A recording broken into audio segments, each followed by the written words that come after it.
The Fall of the House of Usher. During the whole of a dull, dark, and soundless day in the autumn of the year, when the clouds hung oppressively low in the heavens, I had been passing alone, on horseback, through a singularly dreary tract of country, and at length found myself, as the shades of the evening drew on, within view of the melancholy house of Usher. I know not how it was, but with the first glimpse of the building, a sense of insufferable gloom pervaded my spirit. I say insufferable, for the feeling was unrelieved by any of that half-pleasurable, because poetic, sentiment with which the mind usually receives even the sternest natural images of the desolate or terrible. I looked upon the scene before me, upon the mere house, and the simple landscape features of the domain, upon a few rank sedges, and upon a few white trunks of decayed trees, with an utter depression of soul which I can compare to no earthly sensation. What was it, I paused to think, what was it that so unnerved me in the contemplation of the house of Usher? It was a mystery all insoluble, nor could I grapple with the shadowy fancies that crowded upon me as I pondered. I reined my horse to the precipitous brink of a black and lurid lake that lay in unruffled lustre by the dwelling, and gazed down, but with a shudder even more thrilling than before, upon the remodelled and inverted images of the grey sedge, and the ghastly tree stems, and the vacant and eye-like windows. Nevertheless, in this mansion of gloom I now proposed to myself a sojourn of some weeks.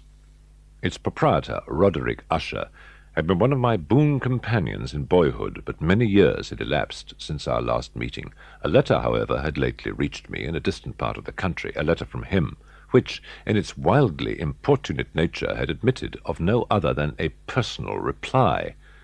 The manuscript gave evidence of nervous agitation.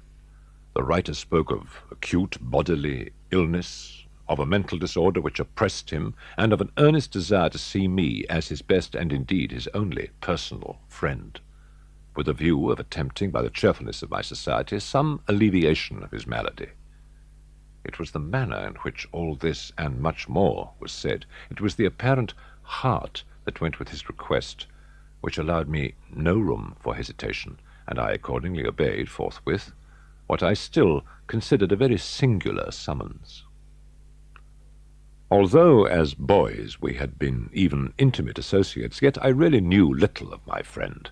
His reserve had always been excessive and habitual. I was aware, however, that his very ancient family had been noted for a peculiar sensibility of temperament, displaying itself through long ages in many works of exalted art, and manifested of late in repeated deeds of munificent yet unobtrusive charity, as well as in a passionate devotion to the intricacies of musical science.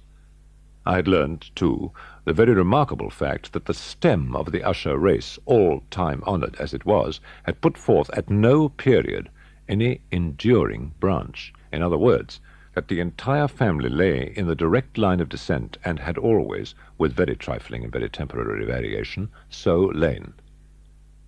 It was this deficiency I considered, while running over in thought the perfect keeping of the character of the premises with the accredited character of the people, and while speculating upon the possible influence which the one, in the long lapse of centuries, might have exercised upon the other, it was this deficiency, perhaps, of collateral issue, and the consequent undeviating transmission from sire to son of the patrimony with the name, which had at length so identified the two as to merge the original title of the estate in the quaint and equivocal appellation of the House of Usher, an appellation which seemed to include in the minds of the peasantry who used it both the family and the family mansion. When I again uplifted my eyes to the house itself from its image in the pool, there grew in my mind a strange fancy, a fancy so ridiculous indeed that I but mention it to show the vivid force of the sensations which oppressed me. I had so worked upon my imagination as really to believe that about the whole mansion and domain there hung an atmosphere which had no affinity with the air of heaven, but which had reeked up from the decayed trees and the grey wall and the silent tarn. A pestilent and mystic vapour, dull, sluggish, faintly discernible, and leaden-hued. Shaking off from my spirit what must have been a dream, I scanned more narrowly the real aspect of the building. Its principal feature seems to be that of excessive antiquity. The discoloration of ages had been great. Minute fungi overspread the whole exterior, hanging in a fine tangled webwork from the eaves. Yet all this was apart from any extraordinary dilapidation. Beyond this indication of extensive decay, however, the fabric gave little token of instability. Perhaps the eye of a scrutinizing observer might have discovered a barely perceptible fissure, which, extending from the roof of the building in front, made its way down the wall in a zigzag direction until it became lost in the sullen waters of the tarn. Noticing these things, I rode over a short causeway to the house. A servant in waiting took my horse, and I entered the Gothic archway of the hall. A valet of stealthy step thence conducted me in silence through many dark and intricate passages in my progress to the studio of his master. Much that I encountered on the way contributed, I know not how, to heighten the vague sentiments of which I have already spoken.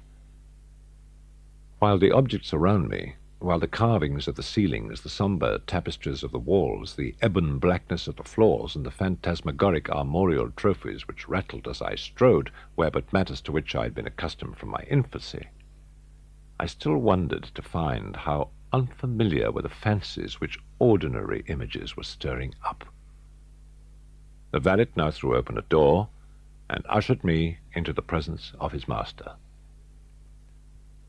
The room in which I found myself was very large and lofty. The windows were long, narrow, and pointed, and at so vast a distance from the black oaken floor as to be altogether inaccessible from within.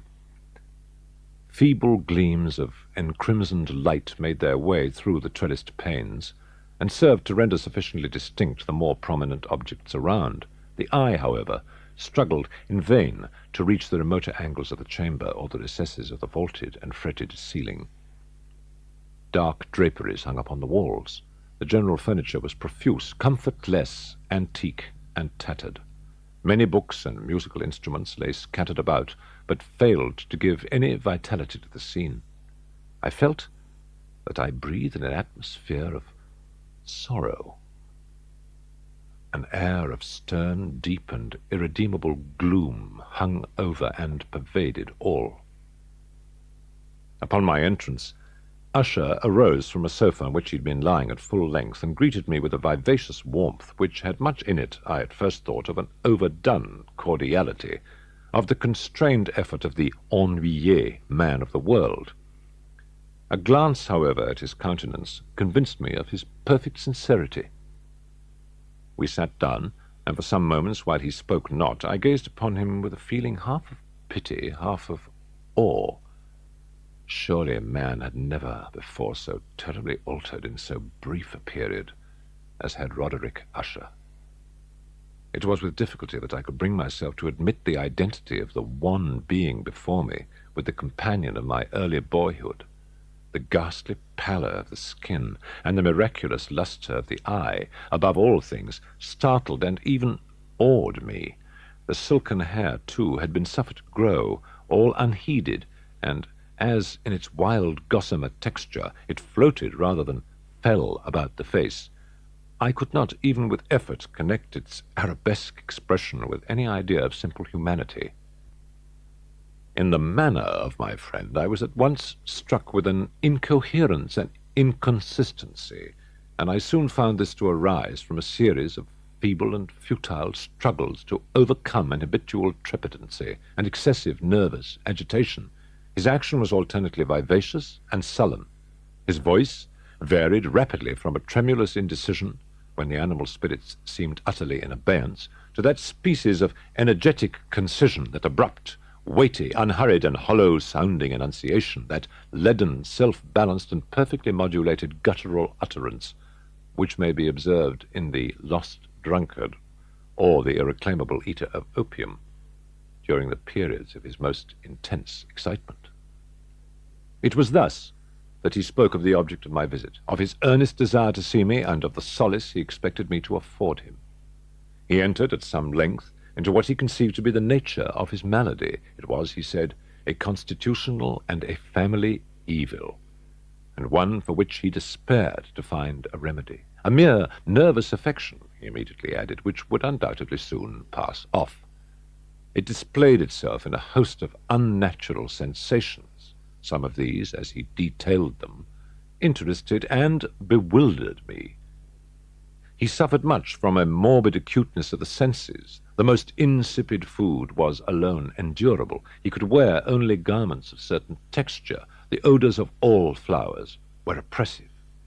His eyes were tortured by even a faint light, and there were but peculiar sounds, and these from stringed instruments which did not inspire him with horror.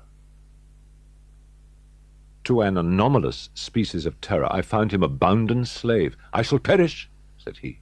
"I must perish in this deplorable folly.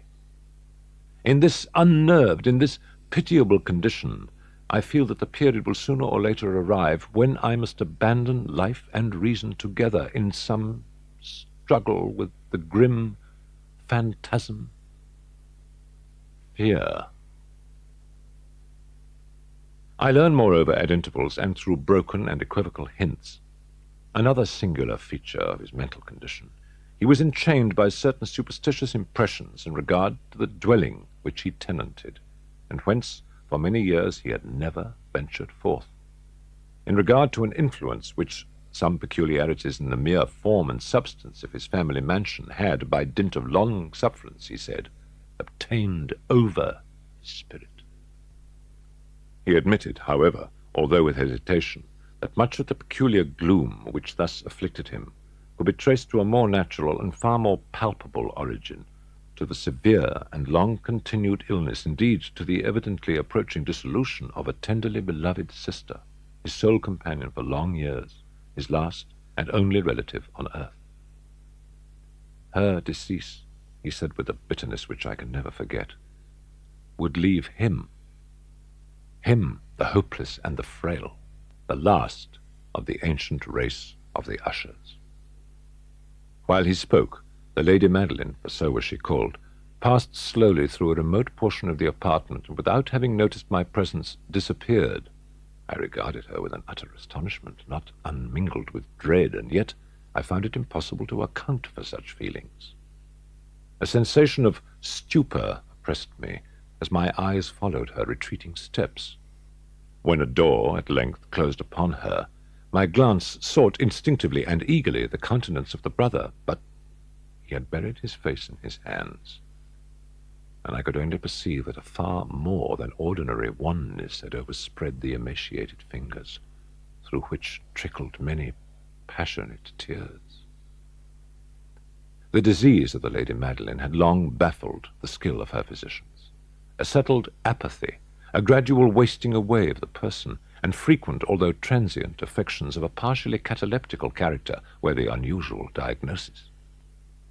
Hitherto she had steadily borne up against the pressure of her malady, and had not betaken herself finally to bed, but on the closing in of the evening of my arrival at the house, she succumbed, as her brother told me at night with inexpressible agitation, to the prostrating power of the destroyer.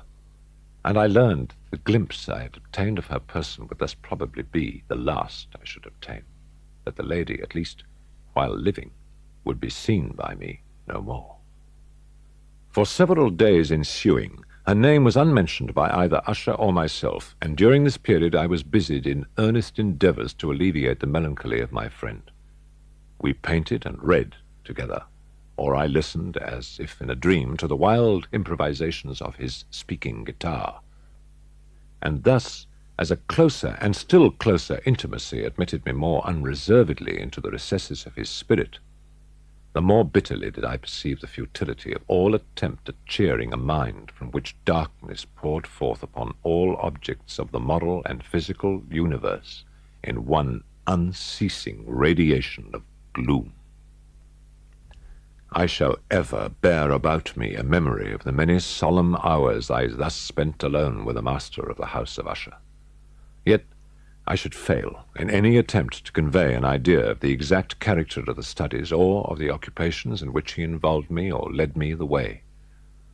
From the paintings over which his elaborate fancy brooded, I would in vain endeavor to deduce more than a small portion which should lie within the compass of merely written words. One of the phantasmagoric conceptions of my friend, partaking not so rigidly of the spirit of abstraction, may be shadowed forth, although feebly, in words. A small picture presented the interior of an immensely long and rectangular vault or tunnel, with low walls, smooth, white, and without interruption or device. Certain accessory points of the design served well to convey the idea that this excavation lay at an exceeding depth below the surface of the earth. No outlet was observed in any portion of its vast extent, and no torch or other artificial source of light was discernible. Yet a flood of intense rays rolled throughout, and bathed the whole in a ghastly and inappropriate splendor. I have spoken of that morbid condition of the auditory nerve which rendered all music intolerable to the sufferer, with the exception of certain effects of stringed instruments. It was perhaps the narrow limits to which he thus confined himself upon the guitar which gave birth in great measure to the fantastic character of his performances. But the fervid facility of his impromptus could not be so accounted for. They must have been the result of that intense mental collectedness and concentration to which I have previously alluded, as observable only in particular moments of the highest artificial excitement. The words of one of these rhapsodies I have easily remembered. The verses, which were entitled "The Haunted Palace," ran very nearly, if not accurately, thus: "In the greenest of our valleys, by good angels tenanted, once a fair and stately palace, radiant palace, reared its head.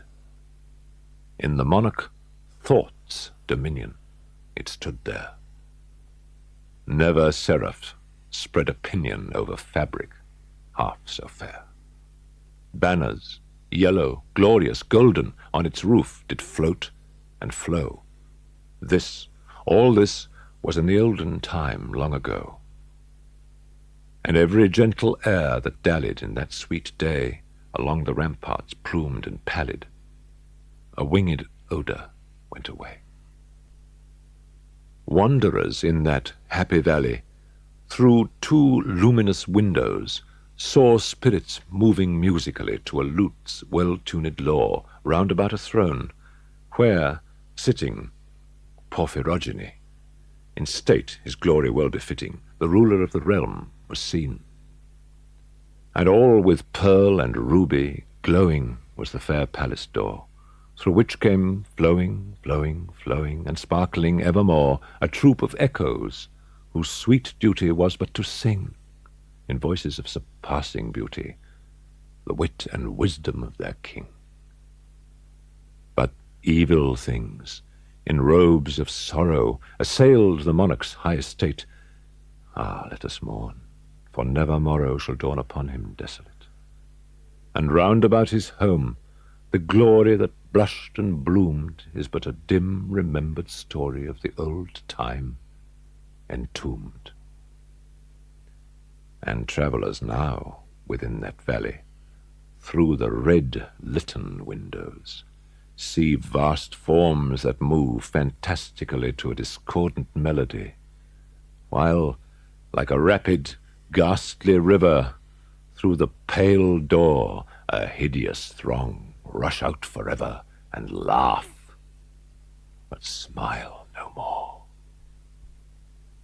I well remember that suggestions arising from this ballad led us into a train of thought wherein there became manifest an opinion of Usher's of the sentience of all vegetable things. But in his disordered fancy, the idea had assumed a more daring character and trespassed, under certain conditions, upon the kingdom of inorganization.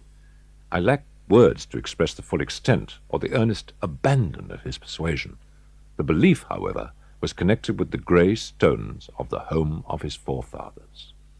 The conditions of the sentience had been here, he imagined, fulfilled in the method of collocation of these stones, in the order of their arrangement, as well as in that of the many fungi which overspread them, and of the decayed trees which stood around, above all, in the long, undisturbed endurance of this arrangement, and in its reduplication in the still waters of the Tarn.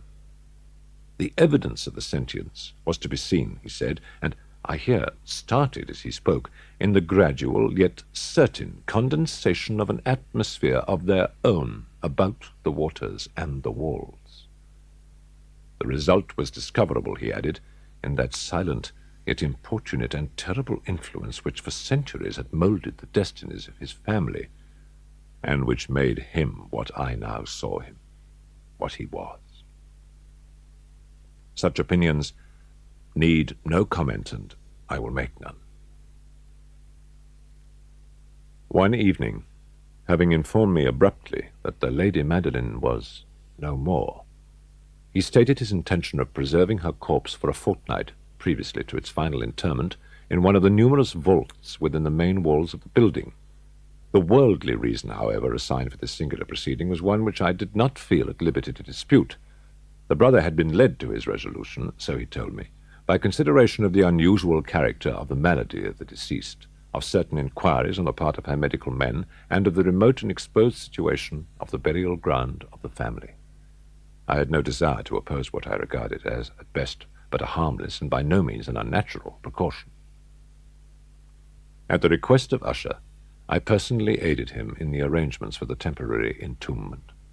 The body having been encoffined, we two alone bore it to its rest.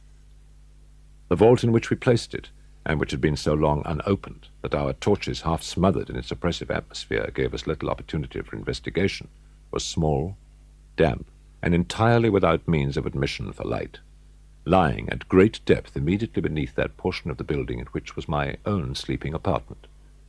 It had been used, apparently, in remote feudal times for the worst purposes of a donjon keep, and in later days as a place of deposit for powder or some other highly combustible substance, as a portion of its floor and the whole interior of a long archway through which we reached it were carefully sheathed with copper. The door, of massive iron, had been also similarly protected.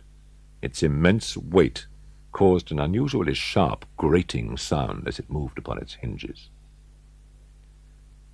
Having deposited our mournful burden upon trestles within this region of horror, we partially turned aside the yet unscrewed lid of the coffin and looked upon the face of the Lady Madeline. A striking similitude between the brother and the sister now first arrested my attention, and Usher, divining perhaps my thought, murmured out some few words, from which I learned that the deceased and himself had been twins, and that sympathies of a scarcely intelligible nature had always existed between them. Our glances, however, rested not long upon the dead, for we could not regard her unawed. The disease, which had thus entombed the lady in the maturity of youth, had left, as usual in all maladies of a strictly cataleptical character, the mockery of a faint blush upon the bosom and the face, and that suspiciously lingering smile upon the lip which is so terrible in death.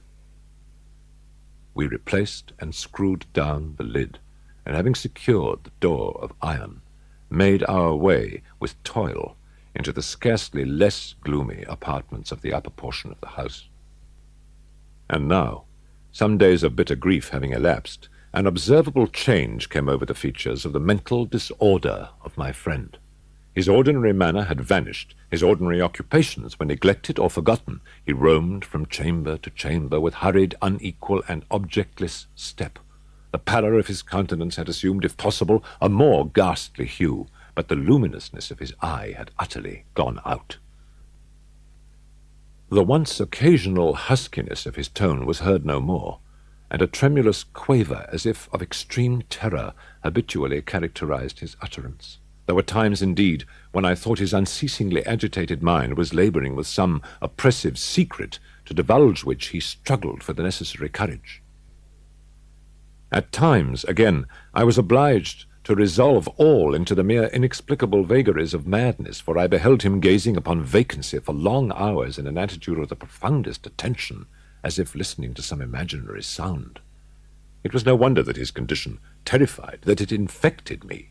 I felt creeping upon me by slow yet certain degrees the wild influences of his own fantastic yet impressive superstitions.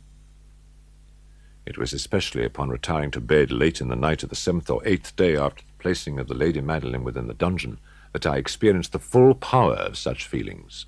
Sleep came not near my couch, while the hours waned and waned away. I struggled to reason off the nervousness which had dominion over me. I endeavored to believe that much, if not all of what I felt, was due to the bewildering influence of the gloomy furniture of the room, of the dark and tattered draperies, which, tortured into motion by the breath of a rising tempest, swayed fitfully to and fro upon the walls and rustled uneasily about the decorations of the bed. But my efforts were fruitless. An irrepressible tremor gradually pervaded my frame, and at length there sat upon my very heart an incubus of utterly causeless alarm. Shaking this off with a gasp and a struggle, I uplifted myself upon the pillows, and peering earnestly within the intense darkness of the chamber, hearkened, I know not why, except that an instinctive spirit prompted me, to certain low and indefinite sounds which came through the pauses of the storm at long intervals, I knew not whence.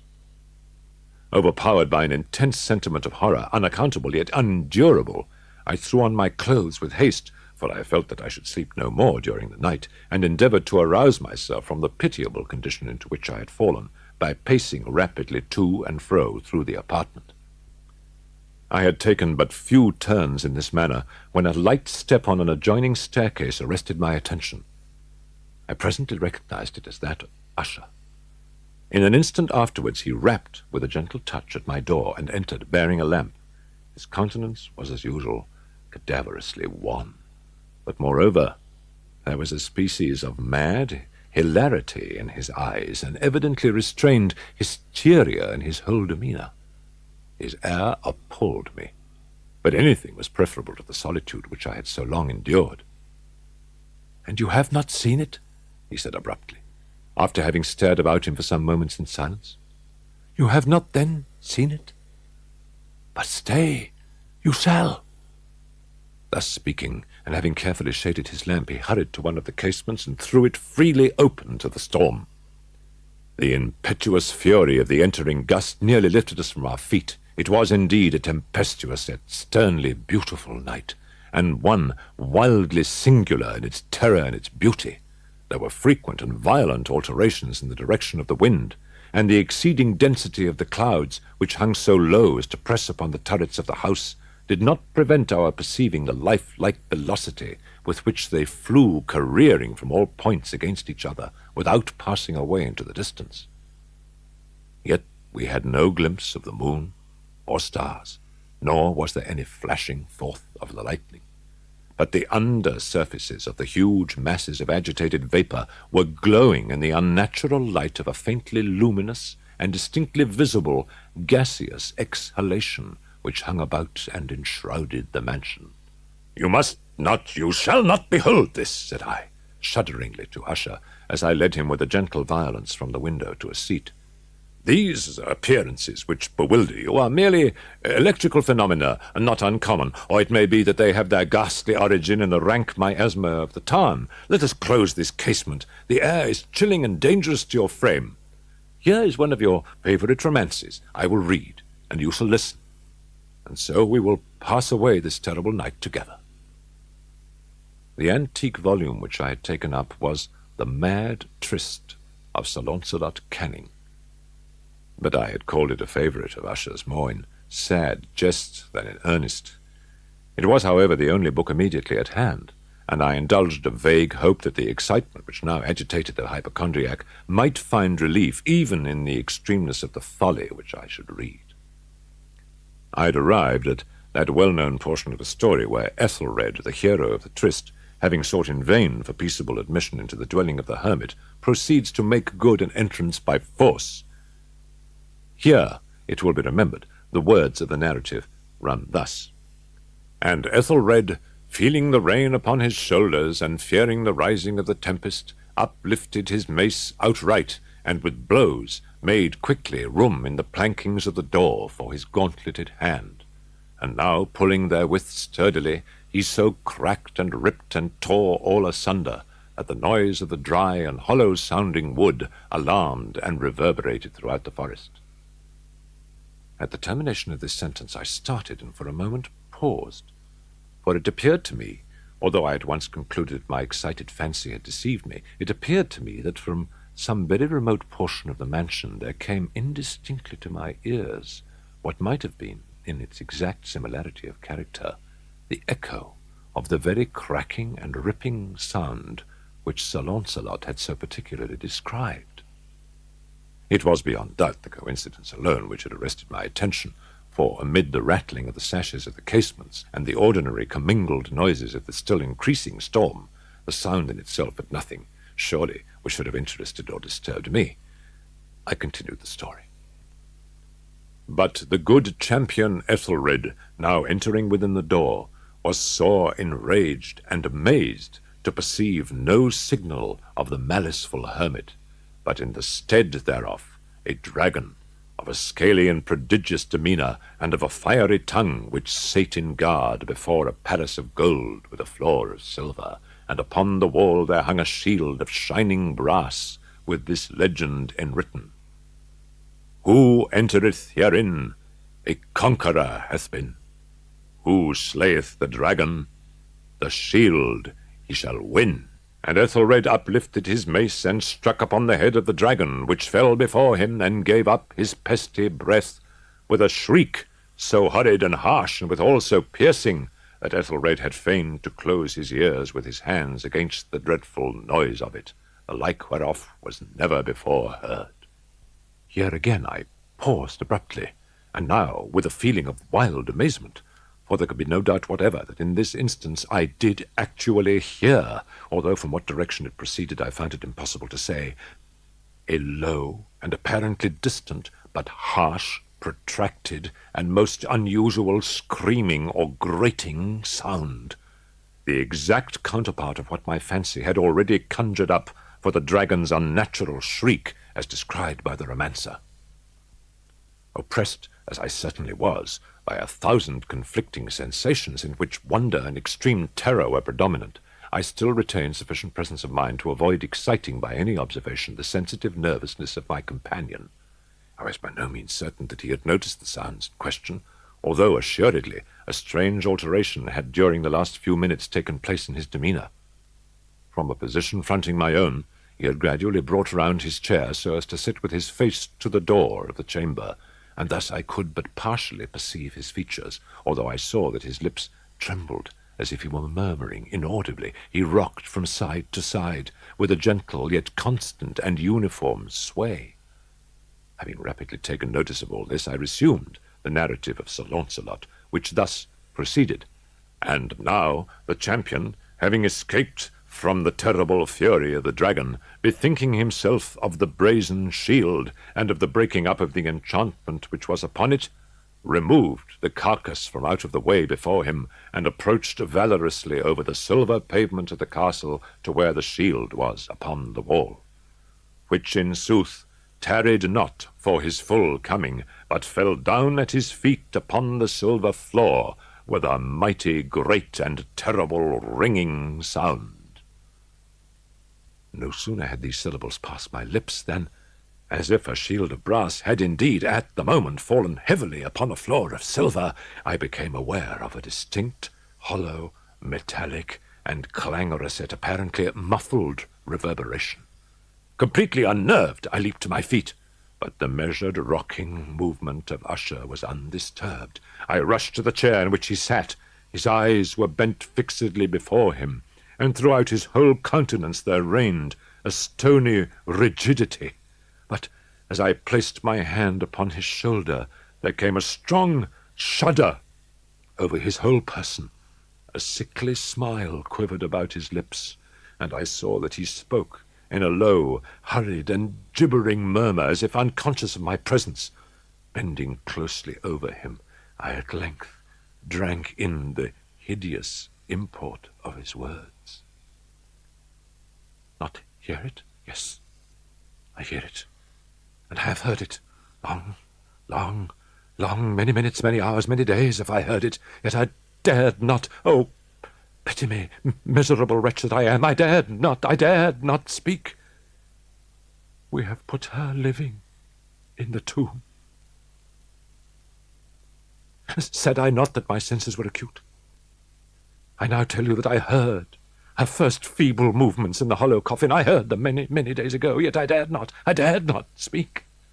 And tonight, Ethelred, Ethelred, the breaking of the hermit's door, and the death cry of the dragon, and the clangor of the shield, say rather, the rending of her coffin, and the grating of the iron hinges of her prison, and her struggles within the coppered archway of the vault.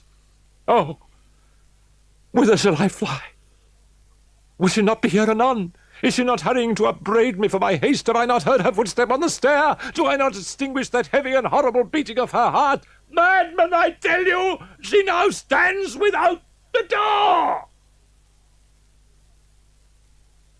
As if in the superhuman energy of his utterance there had been found the potency of a spell, the huge antique panels to which the speaker pointed threw slowly back their ponderous and ebony jaws. Without those doors there did stand the lofty and enshrouded figure of the Lady Madeline of Usher. There was blood upon her white robes, and the evidence of some bitter struggle upon every portion of her emaciated frame. For a moment she remained trembling and reeling to and fro upon the threshold, and then, with a low, moaning cry, fell heavily inward upon the person of her brother, and in her violent and now final death agonies bore him to the floor, a corpse, and a victim to the terrors he had anticipated. From that chamber and from that mansion I fled aghast. The storm was still abroad in all its wrath as I found myself crossing the old causeway. Suddenly there shot along the path a wild light, and I turned to see whence a gleam so unusual could have issued, for the vast house and its shadows were alone behind me. The radiance was that of the full setting and blood-red moon, which now shone vividly through that once barely discernible fissure of which I have before spoken as extending from the roof of the building in a zigzag direction to the base. While I gazed, this fissure rapidly widened. There came a fierce breath of the whirlwind. The entire orb of the satellite burst at once upon my sight. My brain reeled as I saw the mighty walls rushing asunder. There was a long, tumultuous shouting sound like the voice of 1,000 waters, and the deep and dank lake at my feet closed sullenly and silently over the fragments of the house of Usher.